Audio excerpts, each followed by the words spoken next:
What is going on, guys? Welcome to Fact Fridays, where I, Danny Gets Fit, answer a couple of your weight loss and fitness related questions. Thanks for clicking on the video. Now let's get right to it. Okay guys, getting into the first question here by Jen Curry. She asks, when you were losing the bulk of your weight, were you in a deficit the entire time, or did you sometimes take breaks and go up to your maintenance calories to replenish or refeed?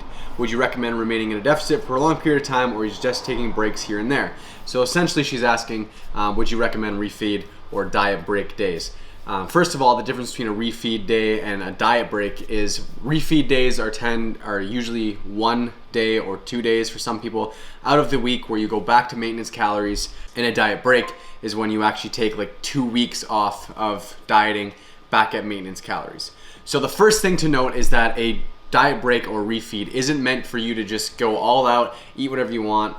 It's meant to... Phone, shut up! It's meant to be done in a controlled way. And what that means is you're not, just going, hey, I'm gonna eat whatever, I'm gonna eat a pizza today, blah, blah, blah. You're not gonna eat a ton of food. You're just gonna take your calories that you probably are in, which is a deficit, say of like minus 500 of your maintenance, and you're just gonna go back to that maintenance calories. So say you're cutting at 1900 and your maintenance is 2400, you'd go back to 2400 calories, even in some cases going to like 2,500, just a slight surplus of like 50 to 100 calories that can also be beneficial.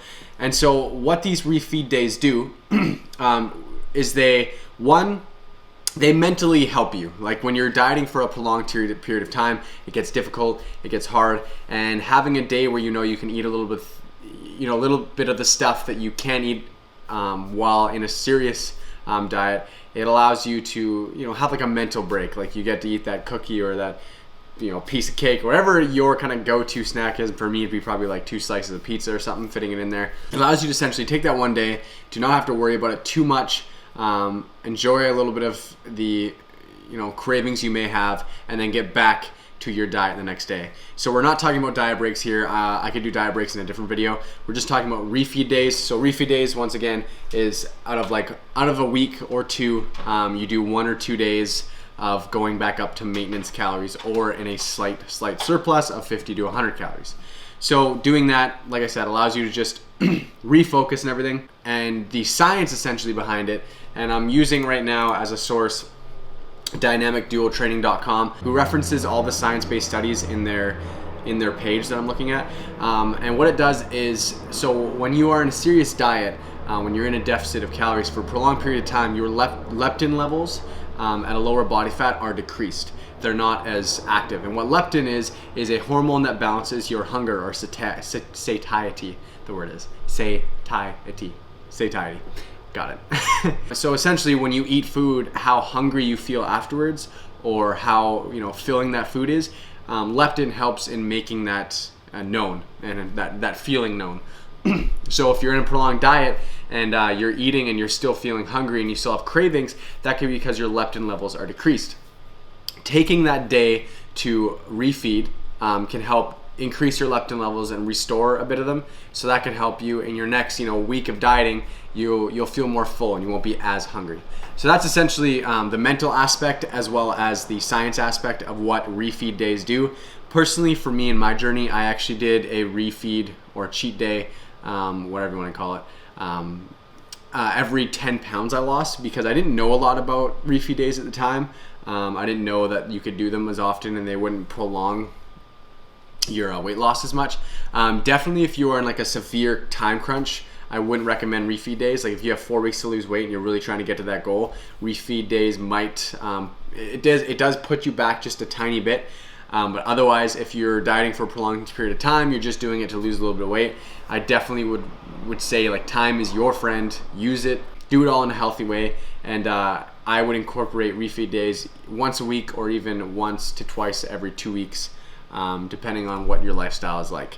But 1 to 2 a week is good. And like I said, it's controlled. Going back up to maintenance calories are very, very slight surplus and not going way overboard with it.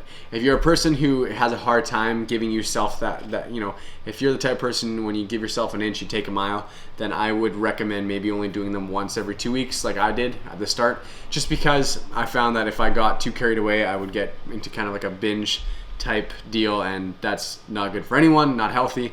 So try to keep keep away from that, but also just, choose what you think is going to work for you and then go from there.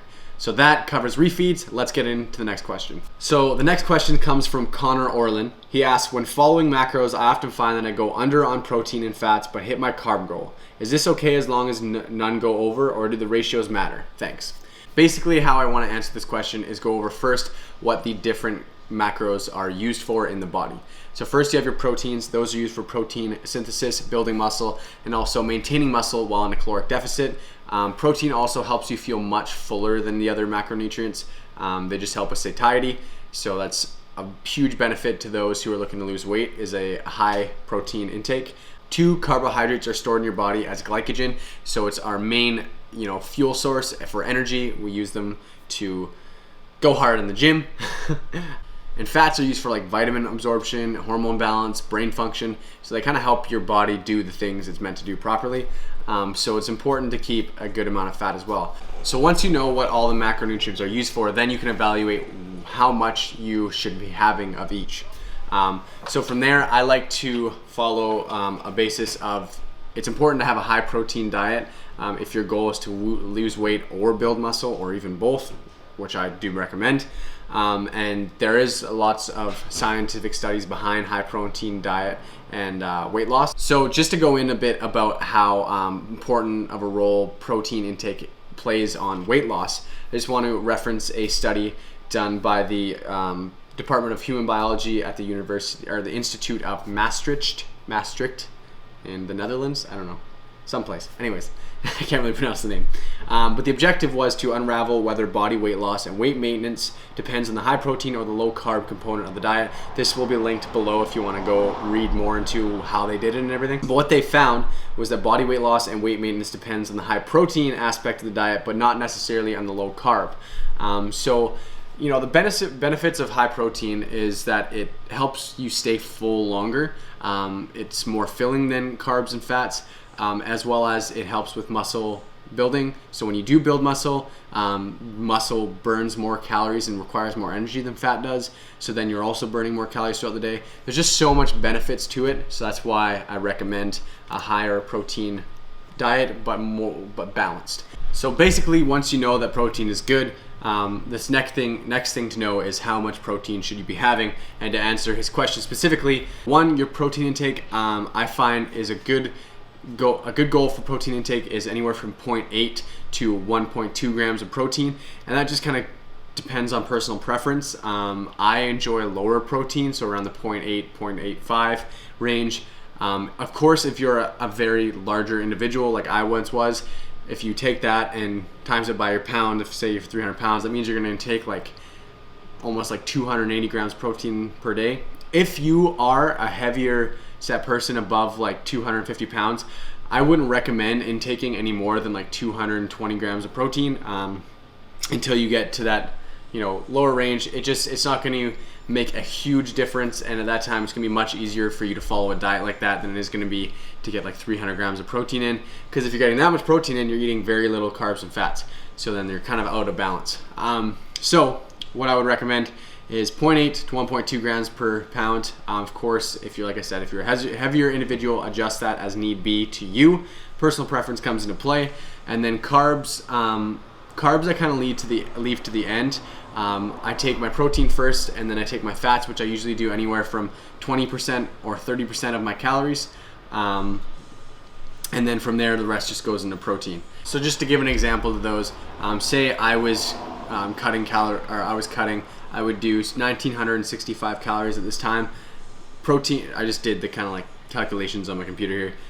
So I would be at 1,965 calories, 236 grams of carbs, 137 grams of protein, and 50 fat. So that just gives you an idea of what I would do at 170 pounds, and that's just what I would go with. That's what I do. I've always felt good at a balanced diet. Some people are going to feel better at a low carb or lower or higher fat. The main goal, just to even more answer the question, the main goal is calorie intake and protein intake to make sure those are accurate, whereas the carbs and fats you can kind of play with them to how you like them. They're not going to affect you in a huge way unless you're going really low fat for long periods of time, but most diets that people do, you won't have that problem. So yeah, it's making sure to hit the protein first, protein, calories first, and then worrying about the carbs and fats, kind of how you want to do it, personal preference. So that's the main things, guys. Of course, all the scientific stuff, I will leave the links below so you can go check them out if you want. And that's pretty much both questions answered. Anyways, guys, hopefully you enjoyed this video. Leave a like down below if you did. Comment down below if you want me to answer your questions possibly in the next episode. And then subscribe if you haven't already. Thanks for watching. Until next time, stay swole, my friends. Stay swole.